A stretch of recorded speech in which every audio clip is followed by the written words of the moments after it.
بەناوی خوای گەورە سڵاوتان لەبێت بەڕێزان. وەزارەتی سامانە سروشتەکانی حکوومەتی هەرێمی کوردستان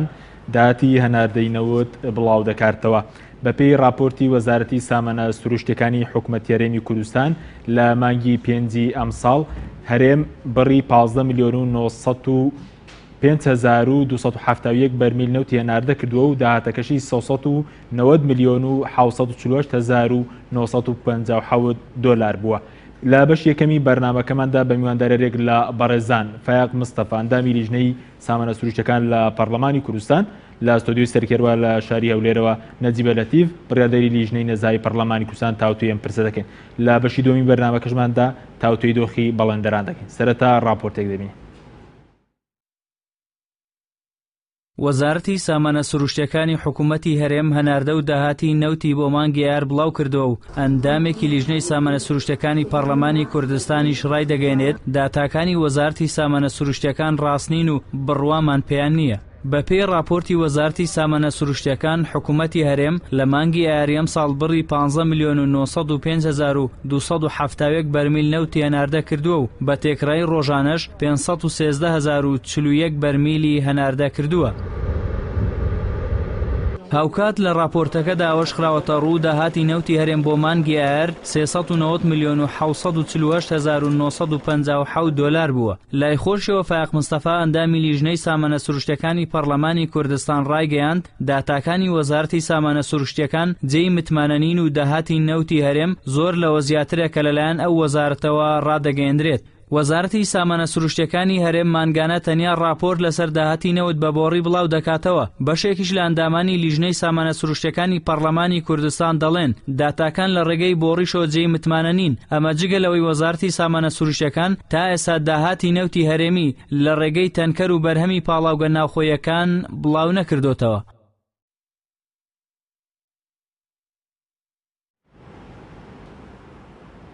دووبارە سڵاوتان لەوێ بەڕێزان سوپاس بۆ میوانەکانم.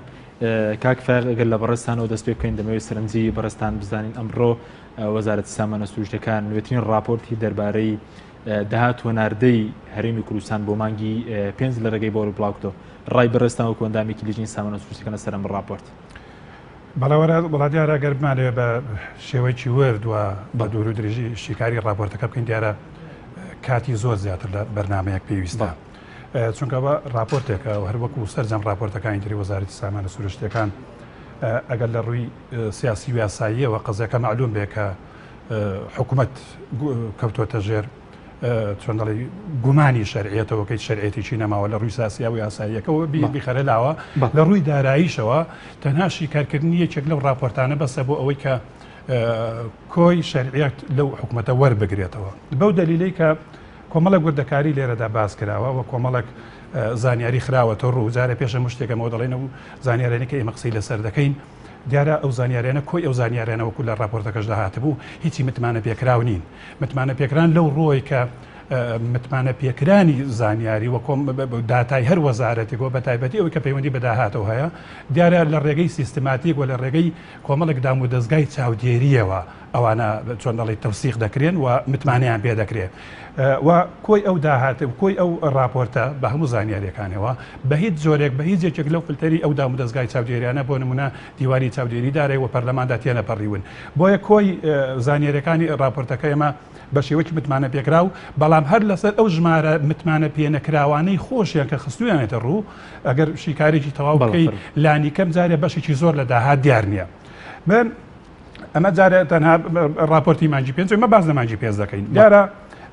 بە درێژایی ئەو مانگە و مانگەکانی پێشوش من بۆ خۆم بە وردی چاودێری نرخینەوە دەکەم وە بە بەردەوامی لە لای خۆمەیە و لە دوو ماڵپەڕی جیهانی باوەڕ پێکراوەوە ئەو نرخانە وەردەگرن بەرزترین نرخ و نزمترین نرخ و تێکڕایەکەشی لای خۆ تۆمار دەکەم. کاتێک وەزارەتی سامانە سروشتەکان راپۆرتەکەی دەخاتە ڕوو بە نمونە لەو بەروارانەی کە بار هەڵگر نەوت بار دەکەن و دەیفرۆشن بە نمونە لە 4 مانگ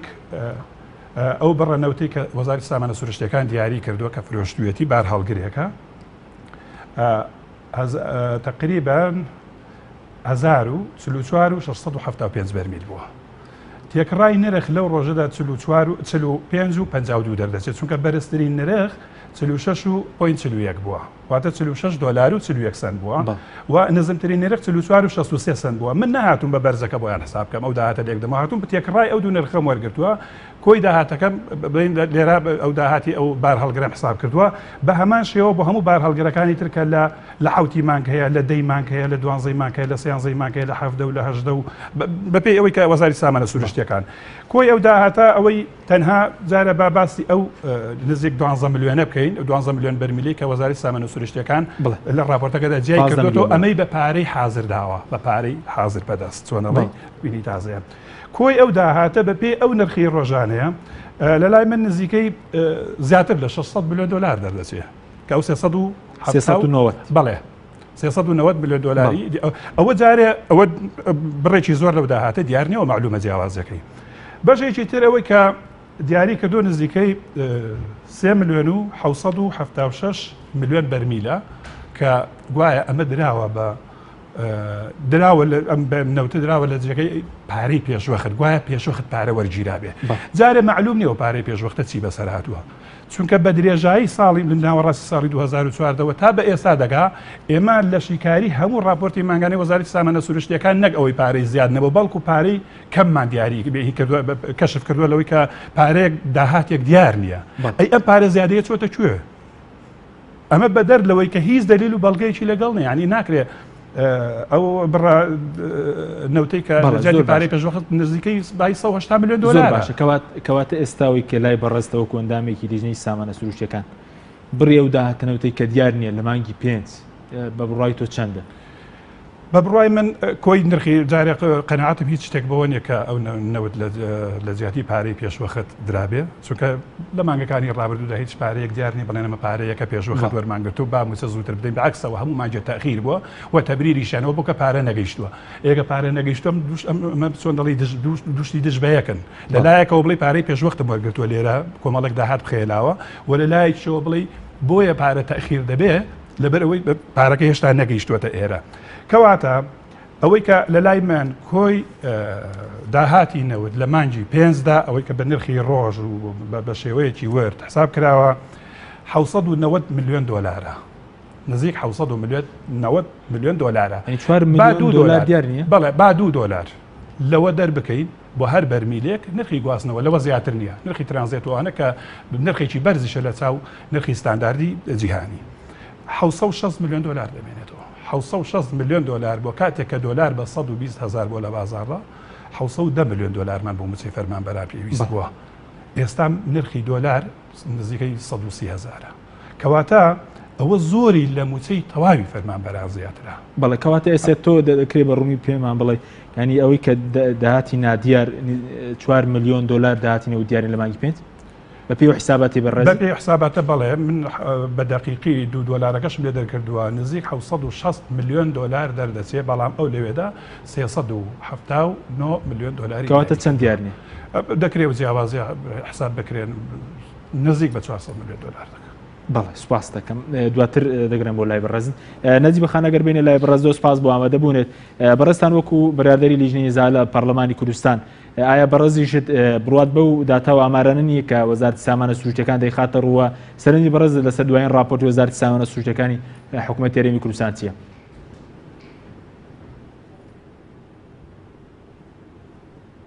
بەڵێ بەناوی خۆی گەورە و میهرەبان سڵاو بۆ ئێوە بۆ میوانەکەتان لە ستۆدیۆی سەرەکی بێگومان ئەمە یەکەم راپۆر نییە کە وەزارەتی سامانە سروشتیەکان لەسەر داهات و هەناردەی نەوت بڵاوێ کاتەوە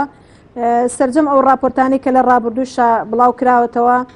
هەر جێگەی گومان بۆەوە گلەیی لەسەر بۆەوە پێشتریش کە پەرلەمان دەست بەکار بۆ لە بەدواداچوونەکانی ئاماژەی پێداوە و داوای کردووە لە وەزارەتی سامانە سروشتیەکان کە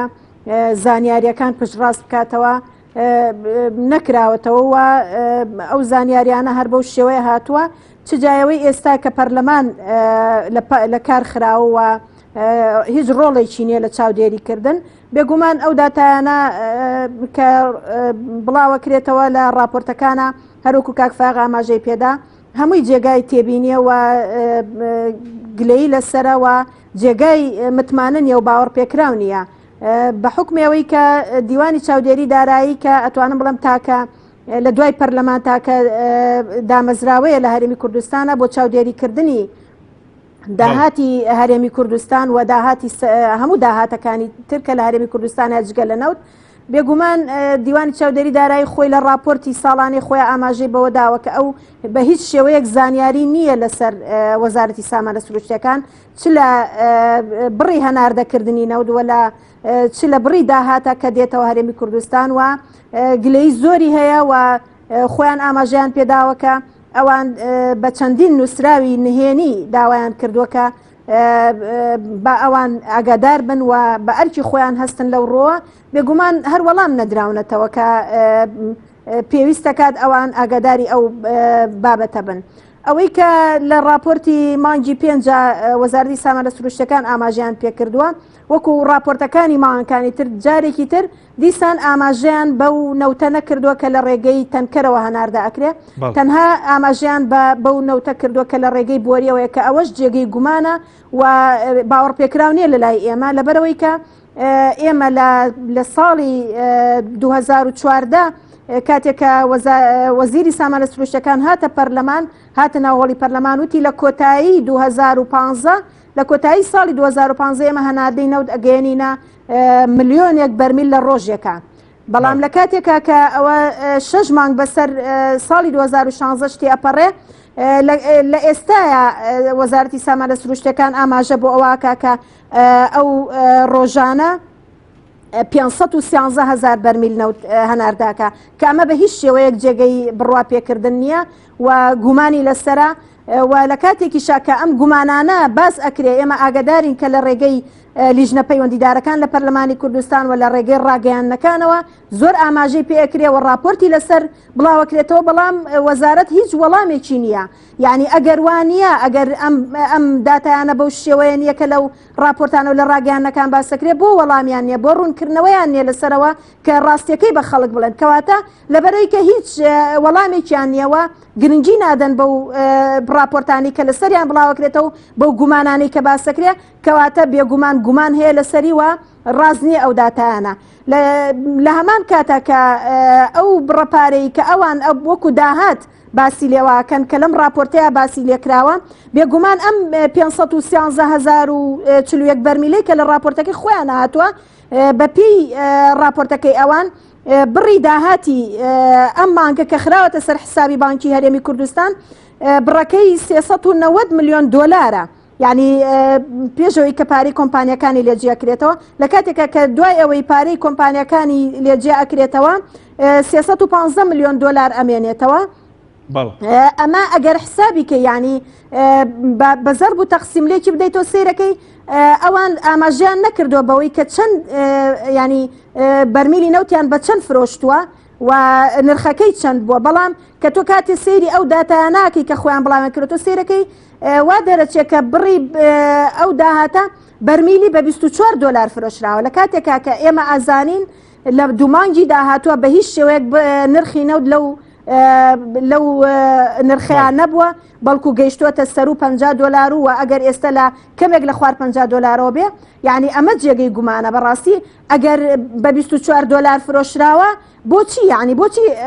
حکوومەتی هەرێم ئەم نەوتە تاڵان فرۆشەکە ئەگەر وانە بۆچی بڕەکەی بەو شێوەیە ئەو بڕی ئەو داهاتە کە ئەوان ئاماژیان پێکردو ئەوەندە کەمە لەبەرەوە ئەمانە هەمووی جێگەی گومانەوە هەمووی جێگەی باوەڕ پێکردن نییە لەلایەن کەسانی پسپۆڕ و شارەزا لە بواری ئابووری و لە بواری نەوت و لە بواری داراییە و هەم پەرلەمان ئەندامانی پەرلەمان هەرچەنە کە ئێستا پەرلەمان لە کارخراوە بەڵام ئەندامانی پەرلەمان بە دوواداچوونی خۆیانەکەن و بە ئەرکی خۆیان هەڵەستن لەو لایەنەوە بەڵام بێگومان هیچ پەرلەمان ئەکرێ و نەبووە دیوانی چاودێری داراییەکرێ ئەم گومانانە هەر بەو شێوەیە ماوەتەوە بەداخەوەکە بۆیە بارودۆخی هەرێمی کوردستانیش بەو شێوەی لاتوە و ئێستا موچەی فەرمانبەرانی هەرێمی کوردستان ئەبینین کە ئەبوایە مادەم نرخینەوت بەرز بایەتەوە دەستکاری موچە بکرا بەڵام بە ناوی پاشەکەوتەوە بارودۆخی خەڵکی و فەرمانبەران لە هەرێمی کوردستان زۆر لە بارودۆخێکی خراپە بەڵام حکوومەتی هەرێم هیچ گوێ بە و بارودۆخە ناداوە گوێ بە و هەموو قەیرانە نادا کە لە هەرێمی کوردستانە هەیە. بەڵێ سوپاس دەکەم دواتر ڕێن و لابرسکات فەر بەپێی و بەداچوونەی تۆ ینی چۆن بەڕێزت دەیسەلمێنی کە داهاتی نەوتی هەرێم لە مانگی پێنجدا دەکاتە 790 ملیۆن نەگەوەی وەزاری سامانە سروشتیەکان دەڵێ 390 ملیۆن ینی کەواتە 400 ملیۆن دیار نییە؟ نزیکەی 400 ملیۆن دەکات و جیاوازەکە لێکی دەرکەی بە دەقیقی بۆ دەرەچێت بەڵ نزیکەی 400 ملیۆن دەکات. دیارە من دەبێت لە مەسەلەی لە وشەیەکی نەجیبەخانەوە دەست پێ بکەم مەسەلەی گومان ینی مەوزوعەکان لە گوماندا نەماون ینی بوونە یەقین ئێمە ئەگەر گومانێکمان هەبێت لەو ژمارانە هەمانە کە داتاکانی خۆی ینی ئەوە گومانەکە پێش تحلیلی ئەم ژمارانەیە پێشیکردنەوە ئەم ژمارانەیە ئەوە گومانمان هیچ لە ژمارەکانی بەڵام ژمارەکانیانمان قبول کرد ینی مەوزوعەکان بۆتە یەقین. ئێمە من حساباتی ئەوە کردووە کە تێکڕای ئەوەی کۆی نرخەکە کۆی نەوتی هەنار دەکرا بە بۆری نزیکەی 15 ملیۆن بەرمیلە زیاتر لە 15 ملیۆن بەرمیل. تێکڕای نرخ جگەلەوەی کە ڕۆژانە حسابم کردووە هەموو ڕۆژەکان بە دەقیقی لە لای خۆمەیە بە جەدوەلێک حسابم کردووە تێکڕای نرخی نەوت لە مانگی پێنجدا نزیک 47 دلار و 65 سنت دەردەچێت. کۆی ئەو بڕە هەنار دەکراوەی نەوت لەگەڵ ئەوە زەڕ بکە بە حاسیبە هەر حیزبێک دەیکەی بە حاسیبەی هەر کەسێک دەیکەی هەر هەمان ژمارە دەردەچێتەوە و ئەو نرخە دەردەچێتەوە ئەو داهاتە دەردەچێت کە لای من دەردەچێت کە نزیکەی 790 ملیۆن دلارە. ئەو من ئەمە بەدەر لەوەی کە طبعا حساباتی ئەوەم نەکردووە کە ئەمە لە زیاتی پارەی پێشوەخت من پێشتر باسم کرد هیچ قەناعەتێکم بۆ مۆزوع نییە متمانەم بەوە نییە. ئەمە کۆی دەکرێت کۆی ئەم کێشەیە ئەوەی کە لە ماگانەی راپۆرتی ماگانی وەزارەتی سامانە سروشتیەکان دەکرێت چۆنڵی ئەگەر لە جوملەیەکدا لە ڕستەیەکدا مەسەلەن کۆی بکەینەوە هاوچێشەیەک هەیە حکومەت دەوێت ئەم هاوچێشە هاوسەنجی هاوچێشەکە ڕابگرێ نرخی نەوتت هەیە و بڕی نەوت و داهاتەکەیشیت هەیە کاتێک نرخی نەوت نزمە لەم لاوە تۆ بڕێکی نەوتت هەیە لەگەڵ نرخەکە لێیشێدەی داهاتێکت بۆ دەرەچێت هەر کاتێک ئەم داهاتە حکوومەت مثلا بڕی نرخی نەوت و بڕاکەشی ئەوەندە زۆر بوو کە بگاتە ئاستی ئەوەی موچەی حەقیقی موچەی ڕاستەقینەی پێش ئەو سیستمی موچە بڕین و چارەکە موچەی پێ بدرێ حکوومەت دێ هاوسەنجێکی تر دروست دەکات لەلایەکەوە مثلا پارچەی شتری لێ کاتەوە مە لە زیاتی پارەی پێشوەخت براوە مثلا لە نەوتەکە دەری دەکات لەلایەکەوە بڕێکی هەر نەبەنیا دیاری ماوەتەوە یعنی تۆ هەر چۆنێک حسابی دەکەی ئێستا تێکڕای نرخی نەوت ئەوەی کە بەڕە نەزیبەخانیش باسی کرد من تەنها ئەو نەوتەی کە خۆی دەڵێ ئەوەندە نەوتەمان فرۆشتۆ 390 ملیۆن دلارە نرخەکە تێکڕایەکەی 32 دلار دەردەچێت 32 دلار تێکڕای نرخ لە حدودی 48 دلارە لە مانگی پێنجدا یعنی جیاوازەکە 15 دلارە با 14 دلار بێن تێکڕای نرخ بە 47 حسابکە 14 دلار دیار نییە بۆ هەر بەرمیلێک لەو بڕێ کە نزیکەی زیاتر لە 12 ملیۆن بەرمیل نەوتە یعنی ئەمە ژمارەیە مەوزوعەکە کار لە گومانە نەما ئەمە یەقینە بەڕاستی ینی من ئاڵنگاری هەر کەسێک دەکەم هەر بەرپرسێک دەکەم لە سەرۆکی حکوومەتەوە لە سەرۆکی ئەوەی کە ناوی نەراوە حکوومەت تا دەگاتە دوا کەس دوا بەرپرس لە حیزبی دەڵێ لە حکومی دەڵێ با بێ بەرەڕوون ئێمە ئەم حسابانە دەکەین ئێمە حساباتێکە بە مەسەر نرخی نەوت لە بەرچاوە تێکڕایەکەی معلومە وا بە بەردەوامی نرخی نەوت خەڵک خۆی دەیبینێ وا بڕەکەشی ئەوەی کە وەزارەتی سامانە سروشتیەکان 15 ملیۆن بەرمیلە کە دەڵێت داهاتەکەی 390 ملیۆنە بەچەند حسابی کردو وەزارەتی سامانە سروشتیەکان وەزارەتی سامانە سروشتیەکان 15 ملیۆنەکەی حساب نەکردووە چونکە نزیکەی 4 ملیۆن ئەوەی نزیک 3 ملیۆن و 700 و ئەوەندە هزار بەرمیلە ئەو على اساس لە زیاتی پارەی پێشوەخت لی دەرکردووە 12 ملیۆن ماوەتەوە 12 ملیۆن و 90 هزار و ئەوەندە ماوەتەوە ئەمەی حساب کردووە داهاتەکەی کە 390 32 دلار دەردەچێت بە هەر بەرمیلێک 32 دلار بە هەر بەرمیلێک دەردەچێت ئاساییە نەوت من پێم وایە من ئێستا پێ دەڵێن نزمترین نرخ لە مانگی چەند بوو لە نزیکەی لە سەرەتای مانگدا لە حدودی 35 دلارە بەڵام هەمیشە نرخی نەوتێریم هەرزانتر نییە لەبەرەوەی کە دەوڵەت نییە ئێمە من دەمێ بگەڕێمەوە بۆ ئەو بابەتە ئەوە جۆرێک بوو مەسەرەن لە حیلە لە فێڵێکی تر بۆ کەمکردنەوەی داهات وتیان ئێمە لە سەرەتای دەست بەکاربوونمان پێش پێکەنانی کابینەکە سەرۆکی فراکسیۆنەکان و لیژنەی پەیوەندی دارلات و لیژنەی دارایی و کاروباری ئابووری و لیژنەی پیشەسازی و سامانە سروشتیەکان لەگەڵ ئەنجومەنی هەرێمی بۆ کاروباری نەوت و غاز کۆبوونەوەمان کرد ئێمە و پرسیارەمان ئاراستەی ئەنجومەنی هەرێمی بۆ کاروباری نەوت و غاز کرد کە دوایە نەوتی هەرێمی کوردستان تاڵان فرۆش دەکرێت خودی وەزیری سامانە سروشتەکان وەڵامی ئەوەیدایە تی با بە ئێوە بڕی نەوت لە من نرخەکەشی نرخی جیهانی چەندە ئەوەندەتان داهات لە من بوێ ئێمە بە $1 کەمتر نایفرۆشین لە نرخی جیهانی ئەوەی سامانە سروشتەکان ئەمە لە کۆتایی مانگی شەشی لە سەرەتای مانگی 6 بوو پێم وابیان کۆتایی مانگی 6 بوو 2014 سەرەدای هەناردەکردنەوەی بە شێوەی سەربەخۆ کەواتە ئەمە یەک دوام لە دواییدا لە کۆبوونەوەکانی تریاندا وڵا ئێمە نەوت بە $8 کەمتر دەفرۆشین $8ەکە بەشێکی ئەوەی کە پارەی پێشوخت وەردەگرین کە هیچ بە هیچ زۆرە پارەی پێشوخت وەرنەگیراوە لە دوانەکانی خۆیان دەڵێن پارە تاخیر دەبێت کەواتە پێشوخت وەرنەگیراوە بەشێکی بۆ ترانزیت بۆ کری گواستنەوەیە بەشێکی ئەوەی کە ئێمە سیادەمان نێو دەوڵەت دین هیچی ئەمانە ڕاست نییە ناڕاستی ئەمە لەکوێیدایە قەزەیەک کە قەزەی داراییە قەزەی داهاتە تۆ $8 زەربی 511,000 بەرمی لە ڕۆژانە زەربی $8 کە بزانە ماجی چەند دەرەچێ یعنی ئەمە دەکرێت تەنها بە شێوەیەکی شەفەهی بەزارێکی پێت بڵێن ئەمە دەکرێت لە کاتێکدا کێشەی دارایی یان پرسی دارایی ئاواییە تۆ بە نمونە ئەگەر فەرمانگەیەک وەربگری لیژنێکی کڕینێتە ئەم لیژنەی کڕینە ئەگەر کەرەسەیەک دەکڕێ ئەم قەڵەمە دەکڕێ بای $1000 بای $500 باش زۆر لەم بەبارە هەتا ئەو کاتەی ئەوراقی ئەمە ئەگەر بە ڕۆتینیاتیش بێ بە هەموو کێشە و کەم و کوڕەکانی بە کۆمەڵک بتەری چاودێری و نازانم شعبەی پەیوەندیدار و مەخزن و ئەوانەدا تێنەپەڕێ مەسەلەی دارایی ناکرێ هەروە بە ئاسانی تۆ بە شەفەیی ئەمە کە بۆ $1000 طبعی ئەوەی ئێستا کە زۆر نرخێکی وای نییە بەڵام بۆ $100 ملیۆن تۆ تەنها بە شەفەی بڵێ من ئەوە لە کاتێکدا $8 هێشتا $7 گیری کە ئەگەرەوەش پێمان بڵێ ئێستا بە دیارکراوی چەند لە داهاتینەوت ئەوەی کە بەس بۆری دیارنێ بە ڕایت و چەندە ینی ئەوەی بە بۆری مانگی پێچ من دەڵێن جیاوازەکە حساب کە $2 لە ڕووی ستانداردی جیهانیەوە نرخێکی بەرزیشە بۆ ترانزیت بۆ ئەو فترەکەمێک کە بەچێت دەبڕێ ئەوەشم لێ دەرکردووە $760 ملیۆن دەمێنێتەوە خۆت لەگەڵ ئەوە لێکی دەرکە نەتیجە 400 ملیۆن دیار نییە 760 لێ دەرکە ئەوە بخۆی ئەنجامەکەی وەدەرێت باشە سوپاس دەکەم دواتر لەم وڵای بەڕێز ناجی بەخانە گەر بین وڵای بەڕێزت بە وڵای بەڕێزشیت داهاتی نێو تێرێم زۆر لەوە زیاترە کە وەزارەتی سامانە سروشتەکان ڕای دەگەێنێت یاخود داهاتی نێو تێرێم ئەگەر لە ڕستێکی ئەمیندا بێ ئایا بەشی موچەی فەرمانبەران هێرێم دەکات کە ئێستا فەرمانبەرانی هێرێم لە دۆخێکی زۆر کارەسات باردان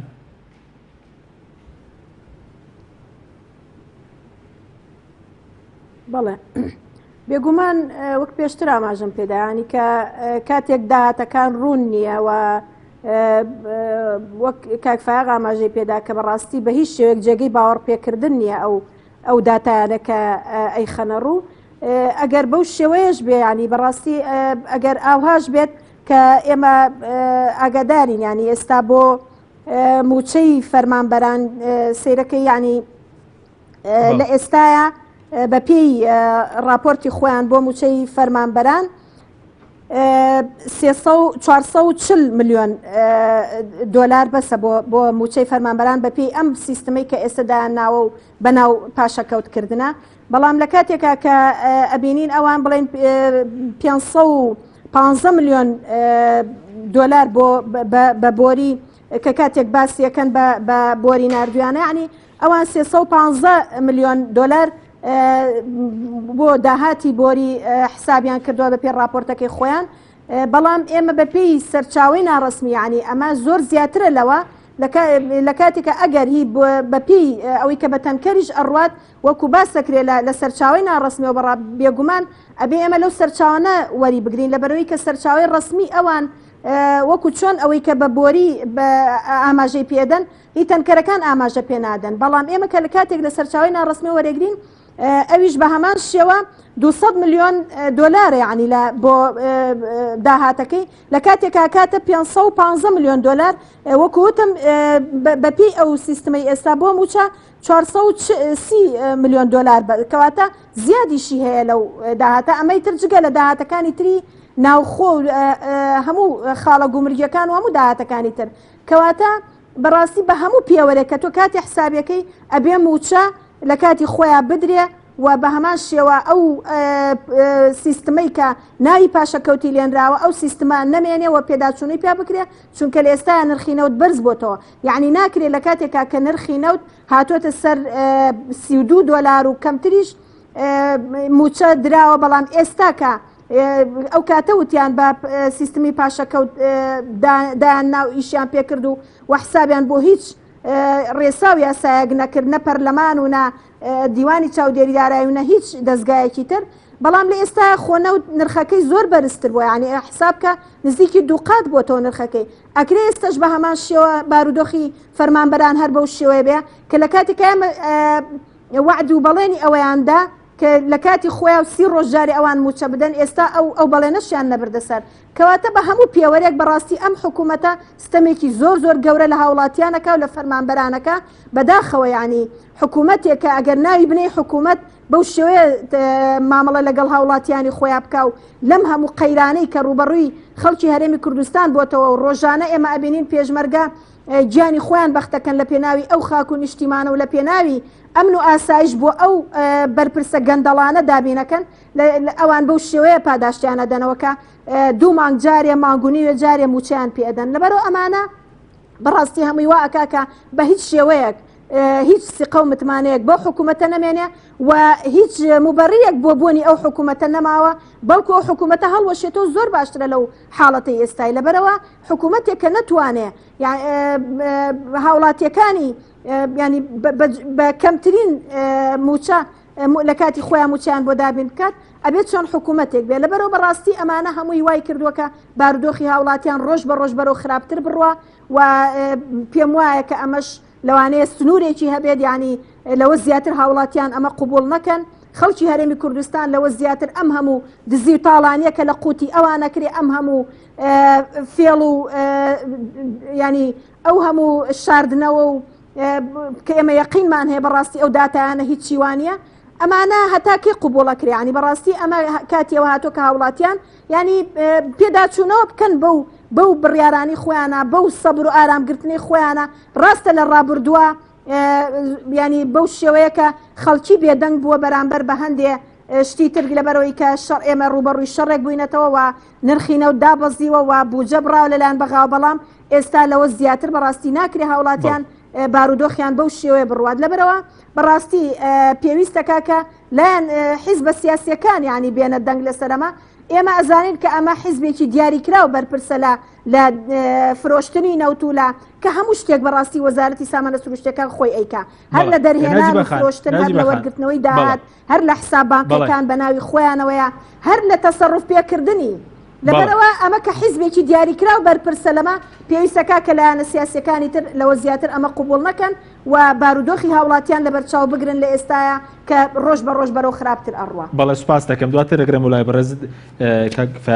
تقریبا دەقێکمانەوە لەگەڵ بەڕێز نەجیبەخان زۆر بە کورتی سەبارەت بەوەی کە ئایا بەڕێزت دەڵی نزیک بە 400 میلیۆن دلار بە 170 میلیۆن دلار لە داهاتی بەس بۆری دیار نییە ئەی تەنکەر و مەسەلەن بەرهەمی ناوخۆی کە کوی کێتەوە چەند ئەم داهاتش بۆ کیە؟ بەڵێ بەدڵنیایەوە ئێمە کاتێک باس لەوە دەکەین ئەو راپۆرتە تەنها لەسەر هەناردەینەوەتە بە بۆری ئەگەر بینە سەر بەشەکانی تری نەوت ئەوەی کە بەشێک بە تانکەر هەناردە دەکرێت دەفرۆشرێ بەپێی ئەو زانیاری بەدا دەچوونای کە پێشتر هەمان بووە نزیک 150,000 زیاتر لە ڕۆژێکدا 150,000 بەرمیل زیاتر لە ڕۆژێکدا نزیکەی 150,000 تریش بۆ پاڵاوگە ناوخۆیەکان بەکاردێ ینی ئەمە 300,000 تر ئەنی ئەو داهاتی تریش بەتانکەر و بۆ پاڵاوگەکان لانی کەم نیوەی ئەو داهاتی ترە ینی داهاتی ئێمە ئەگەر میلیۆن دەبێت بەڵێ 200 میلیۆن دلار لە مانگیدا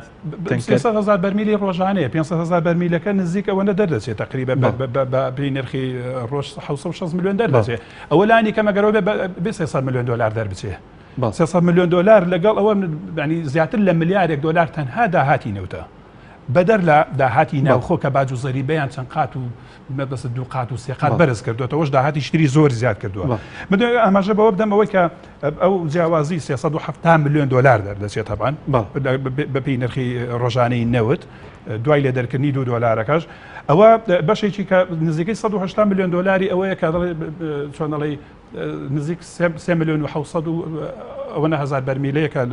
لە جاتی پارەی پێشوە خەرگوایە داوێنە ئەوە نزیکەی 180,000 بەوەوە یعنی 370 میلیۆن دلار دیار نییە ئەوەشی لێ دەرکەی کەشتا نزیکەی 190 میلیۆن دلار دیار نییە ئەگەر بڵێ ئەوەشیان ڕاستە لەو داهاتی تر کە خستوێتی ڕووە لەو بڕێکە لە خۆم فرۆشتومە هێشتا 190 میلیۆن دلار دیار نییە. داهاتەکە بۆ کێ بداتە بۆ کێ ئەو داهاتە معلومە چێ مثلەن دەستی بەسەر ئەو داهاتە چێ بەرپرسەلەوە وەزارەتێک کە پێڵە وەزارەتی سامانە سروشتەکان و خۆشمان دەزانین کە حکوومەتێکی حیزبێ بەڕاستی کەواتە وەزیری سامانە سروشتەکان نوێنەری حیزبێکە لەوێ دەبێت ئەو داهاتە لە لای ئەو حیزبەوە دەستی بەسەر گەندەڵێک و دزیەکی زۆرێ لە داهاتینەوەدا بەڵێ گەندەڵ و دزیەکی زۆرێ لە داهاتینەوەدا هەر ئەوەی کە لەم بەرنامەیەدا تەنها لە مانگی 5 کە ڕامان گەیاند وەشیمان کردەوە پیشانمانداەوەی کە 370 میلیۆن دلار دیار بخۆی معلومە بەدەر لە چۆنەڵی داهاتەکانی تر باش کە هەر بەشی نەوت و داهاتی بە ملیارە دلاری ساڵانی ڕابردوو کاتمە کەمەوە ئێستا داهاتی نەوتی بەبۆری و بە تەنکەر بەشی موچەی فڕانبەران دەکات بە دیاریکراوی تەنکەری لێ دەرکە من تەنها ئەوەی کە لێرە خستومەتە ڕوومانگی پێ بەس بەبۆری 660 میلیۆن دلارە موچەی فەرمانبەران کۆی موچەی فەرمانبەران 610 میلیۆن دلار بۆ کاتێک کە نرخی دلار 120,000 بووە ئێستا 130,000 کەواتە نزیک لە 680 میلیۆن دلار تەسەور دەکەم ئەوەندە دەرچێ ئێستا کۆی موچەی فەرمانبەران کەواتە ئەوە تەنها داهاتی نەوت بە بۆری کە هەناردەکراوە زیاترە لە موچەی ڕاستەقینەی فەرمانبەران نەک ئەوەی کە چارەکە موچە باش بە کۆتایی ئەگە زۆر بە کورتی دەقەیەک سەبارەت بە چارەسەر چیەوە داهاتی نەوت نادیارە و چارەسەر چییە؟ چارەسەرەکان دەبێت لە ئاست هەڵوێستی ئەوەی کە ناوینراوە حکوومەت لە ئاست هەڵوێستی ئەو بەرامبەر بە ژیان و گوزەرانی خەڵک بێت دیارە ئێمە لە ماوەی ڕابردوودا بینیمان ناڕەزایەتی خەڵکمان بینی ئەنی گەیشتە ڕادەیەک بێباکی حکوومەتی تێست کرد بێباکی حکوومەت لەوەی سێکتەری تەندروستی پەکخرا سێکتەری پەروەردە پەکخرا سێکتەری ئاسایشتی ناوخۆ پەکخرا کە هەمووی هاتنە سەرجادا یعنی ماوەیەکی زۆریش ئەمان ئەو حکوومەتە بێباک بوو یعنی حکوومەتێک لە ئاست بە پەکخستنی ژیانی ئینسان سێکتەری تەندروستی لە ئاست پەروەردە لە ئاست هەموو ئەمانە بێباک بێ کەواتە دەبێت لەو ئاستەدا بۆ چارەسەرێک بگەڕێ بەڕێی من بە قەناعەتی من ئەگەر لە هەولێردا ستەمەکە بە جۆرێکە خەڵک ناتوانێت ئەمە بکە خۆ دەکرێت لە غەیری هەولێر سنووری سلێمانی گەرمیان دەبەری ڕاپەڕین هەموو ئەمانە دەکرێت ئەمە شێوازی تر بگرین لەبەر بەڕاستی هەموو لایەنە سیاسیەکان جگە لە پارتی لانی کەم هەوادار و لایەنگری ئەو لایەنانە بچنە بەردەمی بارەگای حیزبەکانیان کە بەوەی بیتفاقی بزنەوەی گۆڕان و یەکێتی جۆرێک لە بێدەنگی لە پارێزی سلێمانی دروست بووە من پێم وانە ئەوە بێدەنگی دروستکە من پێم وایە ئەگەر لە هەنگاوی یەکەمدا و لێرەوە داوا دەکەم هەنگاوەکان ئەوەی کە پەیوەندی بە ژیانی خەڵکەوەیە ئەگەر لە ڕووی سیاسیەوە مەجالێکە بێت لە نێوان لایەنە سیاسیەکاندا مەسەلەن لە ڕووی سیاسی و یاساییەوە یاریکردن بە وشەکان و بە مستەڵاکان بەڵام ئەمە قەزەی دارایە ئەمە قەزەی قوتی خەڵکە هەموو لایەنەکان ئەگەر لە ڕووی سیاسیەوە یا لە هەروی تر جیاوازیان هەبوو بێ بەڵام لە یەک خاڵدا هاوبەش بوون کە باشترکردنی ژیان و گوزەرانی خەڵک بەڵام وا ژیان و گوزەرانی خەڵک فەنا دەبێ ئەو لایەنانە هەر بێدەنگن بەڕاستی کاتی ئەوە هاتووە ینی لانی کەم لایەنگرانی حیزبەکان بچنە بەردەبین بنکە و بارەگای حیزبەکانیان کە هەڵوێستی ڕاستەقینە و ڕوون و ڕاشکاوی خۆیان دەربڕن چیتر وەکو کەمتیارەکە نەبن لایەکی بخورێ و لایەکی نەخورێ یعنی گوتاری سیاسی حیزبی ئێمە وای لێ هاتووە لایەکی ڕووی لە جەماوەرە دەوێت جەماوەر ڕاگرێ لایەکەی تری ڕووی لە بەرژەوەندەکانی خۆیەتی پێویستم حیزبانەیەک لای ببنەوە هەڵوێستی ڕوون و ڕاشکاو و پەلەکەن چونکە ئاستی ژیانی خەڵک چۆن بە ئاستێکی زۆر مەتر سپاس دەکەم نەجی بەخانەگەر بڕین و لای بەرز دەقێکیش بۆ بەرزتان چارەسەر چییە بۆ ئەو نادیاری داهاتینەوت و دواکەوتنی موچە زۆر سپاس دەکەین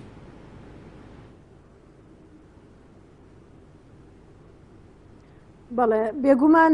وەک ئاماژەم پێدا بەڕاستی ئێستا ینی کە بارودۆخەکە لەوە دەرچووە کە بڵێن ینی بە ئەمە بە خۆپیشاندان یاخود بە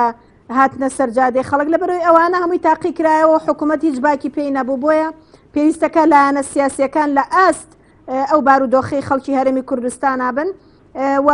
حکوومەت خۆی ینی زەختێک بە جۆرێک فشار لە حکوومەت بکرێ کە سندوقی داهاتی نەوتی هەرێمی کوردستان لە کاتێکا کە ساڵێکە ئەو یاسایەمان بۆ دەرکورە لە پەرلەمانی کوردستان جێبەجێ بکرێەوە فشاری لایەنە سیاسیەکان بە تایبەتی ئەو لایەنانی کە تا ئێستا لە حکوومەتە ماون ینی فشار بکەن بەڕاستی لە حکوومەت بۆی کە ئەو داهاتانە ڕوون بێت و ڕێگە بە دیوانی چاودێری دارایی بکرێکە ینی وردبینی بکات لەو داهاتانە لە کاتێکە کە ئەمانە ناکرێ ئەمە ئەرکی لایەنە سیاسیەکانە وەکو حیزب وەکو لایەن کە بەڕاستی لەو بارودۆخە بێدەنگ نەبن و ڕێکەوتن بێ یاخود بە دانوستان بێ لەگەڵ ئەو لایەنەی کە بەرپرسە لەو بارودۆخە بگەنە بەڵێ زۆر سپاس بۆ نەجیبە لەتیف برادەر لیژنەی زاهر لە پەرلەمانی کە بەڕێزیان لاولێرەوە لەگەڵ ماوە زۆر سپاس بۆ فایق مستەفا ئەندامی لیژنەی سامانە سروشتەکان کە بەڕێزیان ستۆدیۆی سەرەکی لەگەڵ ماوە بەڕێزان لە بەشی دووەم سەبارەت بە کێشەی بەڵێندەران لەگەڵ کاک جەمال سدیق ئەندامی لیژنەی یاسایی و کێشەی بەدواداچوونی بەڵێندەران تاوتوی کێشەی بەڵێندەران دەکەین سەرەتا راپۆرتێک دەبین دواتر لەگەڵ میوانەکەمان شڕۆڤەیەم پرسە دەکەین.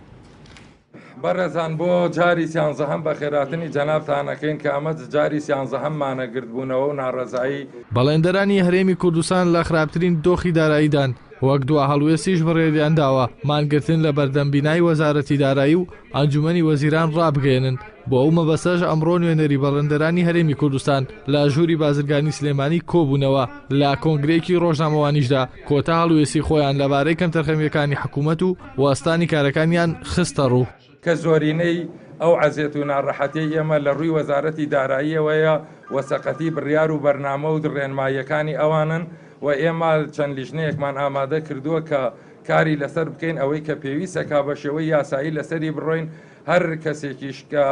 ڕێنمایی غڵەت دەربکا و زەرەری بەڵێندەرانی تابێجگە لەوەی داوای مافی خۆمانی لێ ئەەکەین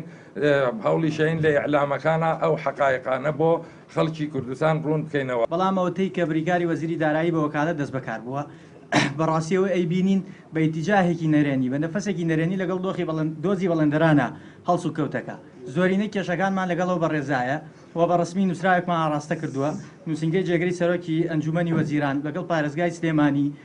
لەگەڵ بانکی ناوەندیمان ئاگادار کردوێتەوە لە خەرقەکانی کە کردوێتی خراپی دۆخی بەڵێندەران بوارە داراییەکەی تێپەڕاندووە بەپێی ئامارەکانی یەکێتی بەڵێندەرانی کوردستان 2800 بەڵێندەر مایەپووز بوون لە هەرێمی کوردستاندا بەشێکی زۆر لەو ڕێژەیەش ڕوبەڕووی کێشەی کۆمەڵاتی و دەرونی بوونەتەوە هاوکات ڕۆژانەش بەڵێندەران ڕوبەڕووی هەڕەشەی خاوەنکار و دادگا دەکرێنەوە ئەوە لە کاتێکدایە کە حکوومەت زیاتر لە 5 ملیار دلاری پارەی بەڵێندەران قەرزارە و بەپێی ڕێنماییەکانی وەزیری دارایی بە وەکالەت پێدانی ئەو پارانە ڕاگیراوە.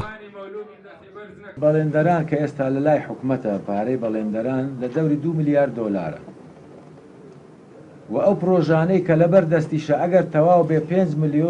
5 ملیار دلاری دەبێت ئێستا دەڵێم لە کۆی 3000 بەڵێندەر لەوانەیە 200 ما بێ و توانای ئەوە بێ بخۆی ڕابگری و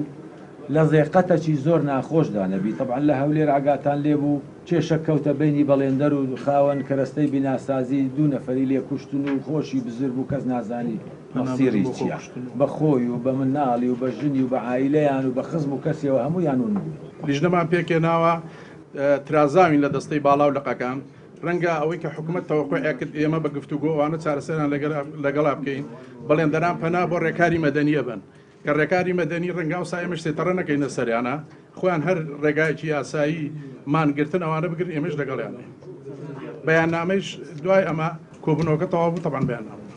لە ساڵی 2014ەوە حکوومەت پرۆژەی ئاسای بودجەی نییە و بۆ هۆیشەوە هیچ پرۆژەیەکی نوێ نەدراوەتە بەڵێندەران ئەوە ژوای کردووە پرۆسەی گەشەکردنی ژێرخانی ئابووری پاشەکشەیەکی خێرا بەخۆیەوە ببینێت و بۆ هۆیشەوە چەندان ساڵ گەشەکردنی ئابووری لە هەرێمی کوردستاندا بگەڕێتەوە دواوە هۆکارەکەشی بووە دەگەڕێتەوە کاسە جەم پرۆژەکانی ساڵانی 2012 تاخو 2014 بە ناتەواوی ماونەتەوە لە ئێستاشدا بۆ ڕزگاربوونیان لەو دۆخە خراپەی بەڵێندەران پەنایان بۆ خۆپشاندان و مانگرتن بردووە. ئیحسان سابر کەناڵی ئاسمانی پەیام سلێمانی.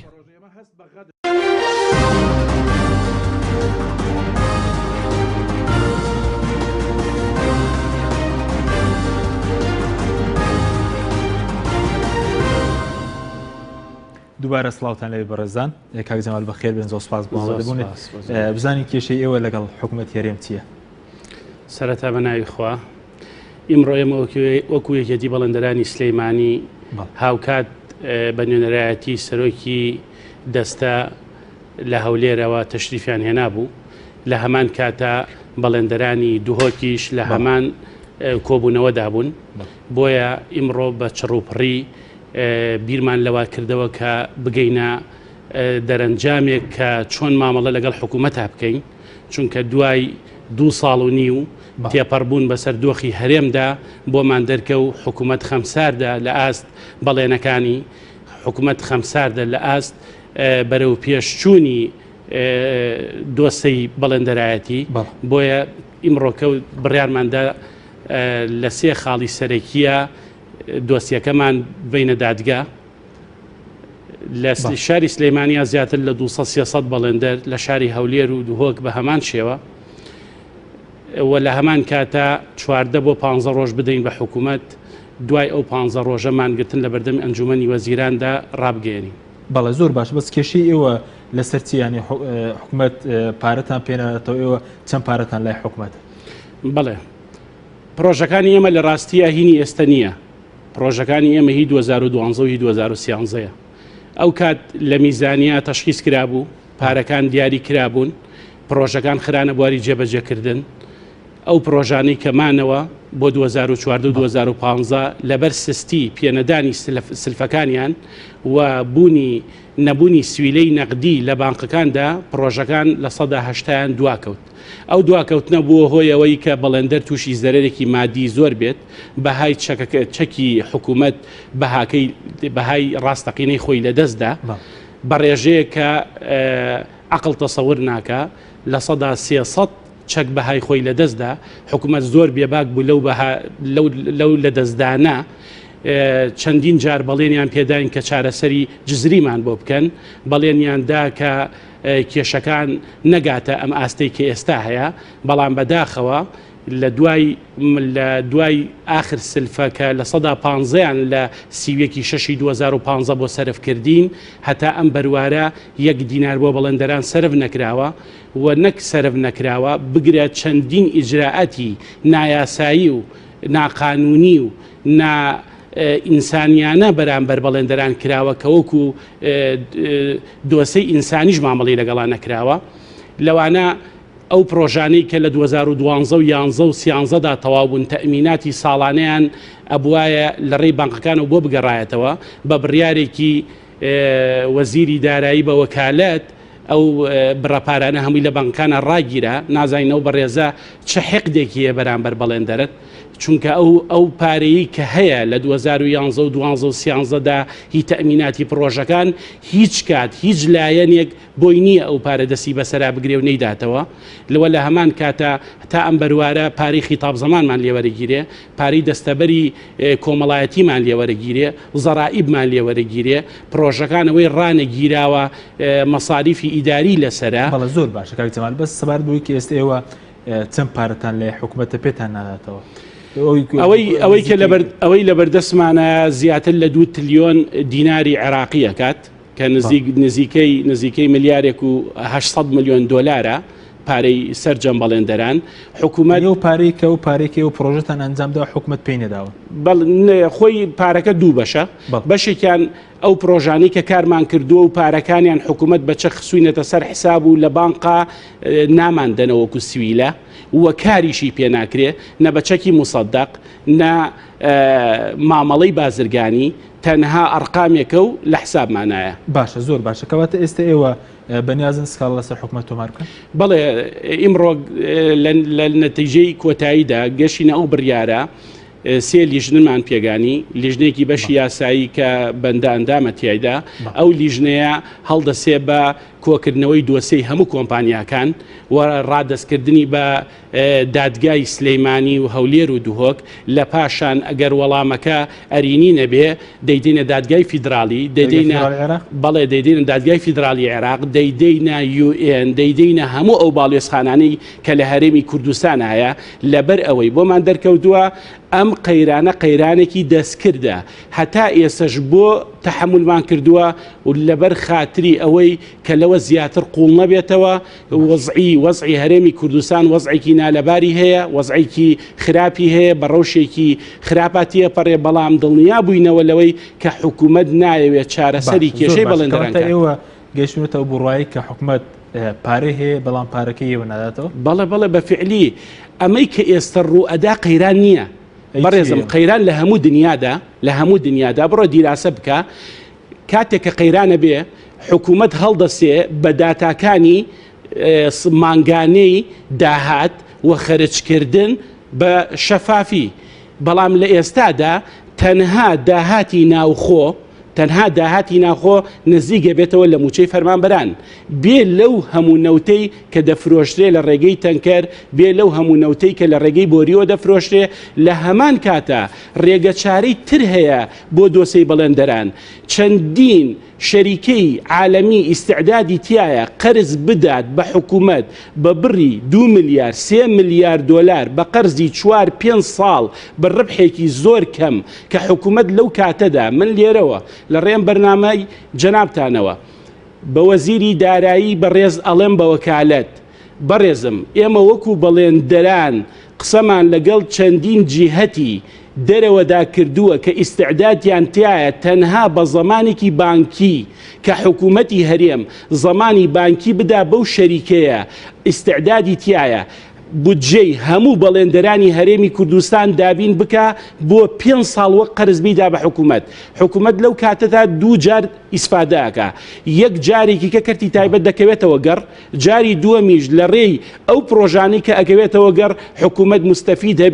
مستەفید دەبێت لە ڕێی گومرگەکانەوە هەناردەکردنی شتومەکەوە داهاتێکی تری دەزەکەوێت کە ئەتوانێت ئەو ڕبحەی کە دەیدا بۆ شەریکانە لە ڕێی ئەو داهاتەوە ڕبحەکە بگێڕێتەوە کەواتە ئێستا حکوومەت سەبارەت بە بەڵێندەران وتت حکوومەت پارەی هەیە و پێتان ناداتەوە بەس بەڵێندەران لە هەرسێ پارێزگا بڵێن 4 پارێزگا لە هەڵابجە لە سلێمانی لە دهۆک بڵێن لە هەولێر یەکدەنگن بەڵێ ئێستا خۆشببختانە یاخود بۆی دابەژبوونی حیزبی کاریگەری خۆشببختانە لەمە و پێش بە شەخسەنەکردنی کارەکان زۆر تەشەنەی کردهبوو کەس نەی دەتوانی یەکدەنگ بێ یەک ڕنگ بێ ئێستا سوپاس بۆخوا بەڵێندەران ئیمڕۆ سەلماندی کە یەک پەیکەرە نوقسانبوونی هەر پارچەیە لە پەیکەرەکە نوقسانبوونی بەڵێندەرانە ئەتوانین بە هەمومان ئەو دۆسیە بەرینەوە نەک کەسێک بە تەنها بەگارکەوەکی خۆپشاندان و ماگرتران جام دەدەن ئێمە ئێستا لە هەوڵی ئەوە داین ڕژنووسێک تەقدیمی حکوومەت کەین مۆڵەتی 14 بۆ 15 ڕۆژی پێ بدەین لەو ماوەیەدا گەر بە جددی نێتە پێشەوە بۆ ئەوەی کار و کردەوەکانی تا ئێستەی کە بەرامبەر بەڵێندەر کردوێتی پاشگەز بێتەوە و ئەوەی کە بە پێی یاسا پێمان ئەدرێ بمان ناتێ ئێمە لە دوای 14 بۆ 15 ڕۆژیکە کاروباری یاسایی گرینە باشە زۆر باش سەبارەت بە چەکی بەڵێندەران ئێستا باز دەکەیت کە کۆمەڵێک بەرپرسی حیزبی چەکی بەڵێندەران دەکردنەوە بە پارێکی کەم ئەو حاڵەتە هەیە بەڕێزان ئێمە نایڵێن خۆیان لەڕێی تیڤەکانی خۆیانەوە ماوەیەک لەمە پێش زیاتر لە 7 کەسیاندا بە دادگا کە مامەڵەی زیاتر لە ملیارێک دۆلاریان کردبوو بە چەکی بەڵێندەرانەوە ئایا ئەو کەسانی کە دران بە دادگا پارەکان گێڕانەوە ئایا لەو پارەی کە ئەگەڕێتەوە چەنە حەق و مافی ئیمتیازاتی بەڵێندەری تایە بگەڕێتەوە بۆ بەڵێندەران ئەو چەکانە لە بازاری ڕەشا فرۆشراوە لە کاتێکا چەک کە مامەڵی کڕین و فرۆشتنی پێوە کرا و ساخ کرایەوە ئەبێ کەسێک لە پشتی ئەم مامەڵەیەوە هەبێ ئەو کەسانی کە لە بانکەکانە مامەڵیان کردووە کێ لە پشتیانەوەیە ئێمە بە شوێن شەخصا ناڕۆین بە شوێن ئەوەیە ئاڕۆین تا ئێستا حەق و مافمان خوراوە لەمە و دووارڕێ نادەین هیچ کەس و هیچ لایەنێک حەقمان باشە زۆر بە کوردی دوا پرسە سەبارەت بۆی کە ئێستا ئەگەر دۆخی بەڵێندەرە چەند بەڵێندەری فلاسی کردووە ئەگەر پارە بدرێت بە بەڵێندەرا سوودی شێ بۆ خاڵە پرۆژەکان دەست پێ دەکاتەوە ئەوەی کە دەست ئێمە کەوتووە وەکو یەکێتی بەڵێندەران لە هەر سێ پارێزگاکە زیاتر لە 2000 بەڵێندەر ئیفلاسی کردووە چەندین بەڵێندەر لەبەر حیای خۆی ئیعلانی ئیفلاسی خۆی نەکردووە و ئەوەشی کە ماوینەتەوە بە پێوە لە حاڵێکی باشانین چونکە چی داهات و سەروەت و سامانێک لە لای بەڵێندەر هەیە ئێستا حکوومەت دەستی بەسەراگرتووە بە خستنەگەڕی پرۆژەکان و پێدانی پارەی بەڵێندەران جارێکی کە کەرتی تایبەت ئەبوژێتەوە خەڵکانێکی زۆر ئەکەونەوە سەرکار بەڵێ زۆر سپاس بۆ بەڕێز جەمال سدیق ئەندامی لیژنەی یاسایی بەڕێوەچوونی کێشەی بەڵێندەرانی کوردستان کە بەڕێزیان لە تەوەری دووەم لەگەڵ ماوە سوپاس بۆ هاوکاران و سوپاس بۆ بینەرانی بەڕێز تا بەرنامەیەکی تر خواتان لەگەڵ سپاس.